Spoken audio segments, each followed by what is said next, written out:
A diabetic foot is a foot that exhibits any pathology that results directly from diabetes mellitus or any long term complication of diabetes mellitus. Due to the peripheral nerve dysfunction associated with diabetes, patients have reduced ability to feel pain.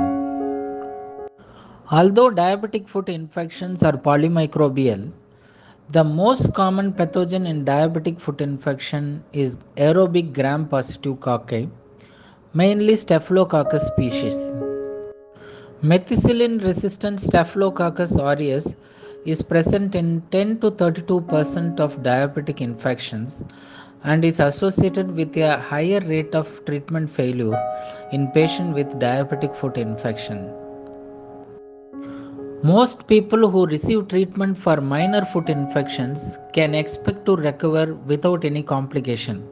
However, some types of foot infections such as cellulitis, life-threatening necrotizing fasciitis require immediate medical attention. Infection can spread from the feet to the rest of the body.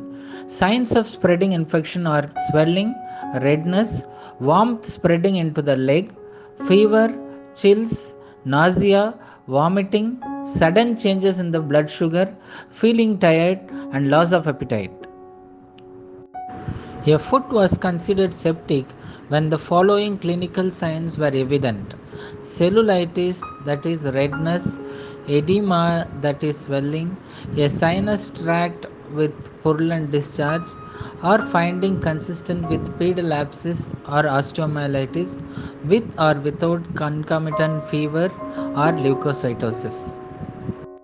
More than 50% of diabetic ulcer become infected and 20% of those with moderate to severe infection may turn into amputation. Patients with diabetes have a 30-fold higher risk of lower extremity amputation due to infection compared with patients without diabetes. The lifetime incidence of foot ulcer in a diabetic patient is 19 to 34%.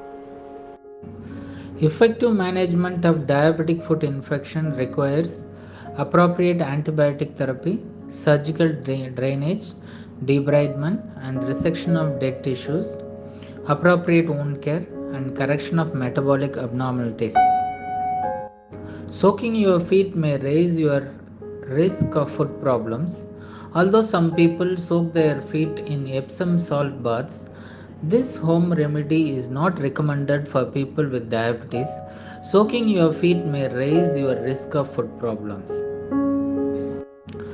Nearly 85% of diabetic related amputations are preceded by an ulceration. Regular foot examination can reduce amputation rates for about 45 to 85%. People with diabetes can see blisters suddenly appear on their skin. You may see a large blister, a group of blisters, or both. The blisters tend to form on the hand, feet, leg, or forearms and look like blisters that appear after a serious burn. People with diabetes also have a high risk of developing PAD, that is peripheral arterial disease. Uncontrolled blood sugar levels can cause the blood vessels in the leg and feet to become narrow and stiff. The resulting reduction in the blood flow to the feet can lead to purple or blue coloring with pain.